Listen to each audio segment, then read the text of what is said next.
Hello, আসসালামু আলাইকুম। আজকে আপনাদের দেখাবো পাউরুটি দিয়ে কিভাবে বিকেলে নাস্তা তৈরি করা যায়, তাও আবার ঘরের জিনিস দিয়েই।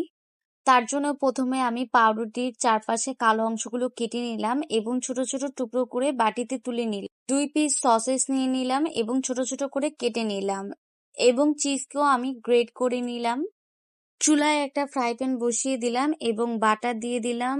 তার মধ্যে কিছু রসুনের কোয়া দিয়ে নাড়াচাড়া করে লাল লাল করে নামিয়ে নিলাম। সসেস গুলোকে আমি একটু ভেজে নিলাম। যেহেতু আমি চুলায় বেক করব, তার জন্য সবকিছু আমি একটু ভেজে নিচ্ছি। কিছু চিকেন বল ভেজে কুচি কুচি করে কেটে নিচ্ছি। এখন আমি একটা বাটিতে রসুনগুলো এঁটে থেতলিয়ে নিব চামচ দিয়ে, তারপর বাটার দিয়ে মিক্স করে নিব। এখন আমি যে ফ্রাই প্যানে নাস্তাটা তৈরি করব, তার জন্য ফ্রাই প্যানে আমি পাউরুটিগুলো বসিয়ে দিচ্ছি। পাউরুটি আর রসুনের যে কম্বিনেশন করেছিলাম, সেটা এখন আমি পাউরুটির গায়ে লাগিয়ে দিচ্ছি। তারপর আমি সসেস গুলো দিয়ে দিচ্ছি প্রত্যেকটা পাউরুটি।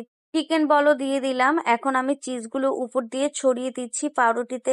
2 পিস স্লাইড চিজ দিয়ে দিলাম। এখন আমি চুলায় বসিয়ে দিলাম। চুলার তাপটা অবশ্যই কম হিটে রাখবেন। তৈরি হয়ে গেল পাউরুটি দিয়ে বিকেলের নাস্তা। ঝটপট বানিয়ে ফেলতে পারবেন এবং বাচ্চাদেরকেও দিতে পারবেন এবং নিজেরাও খেতে পারবেন। আল্লাহ হাফিজ।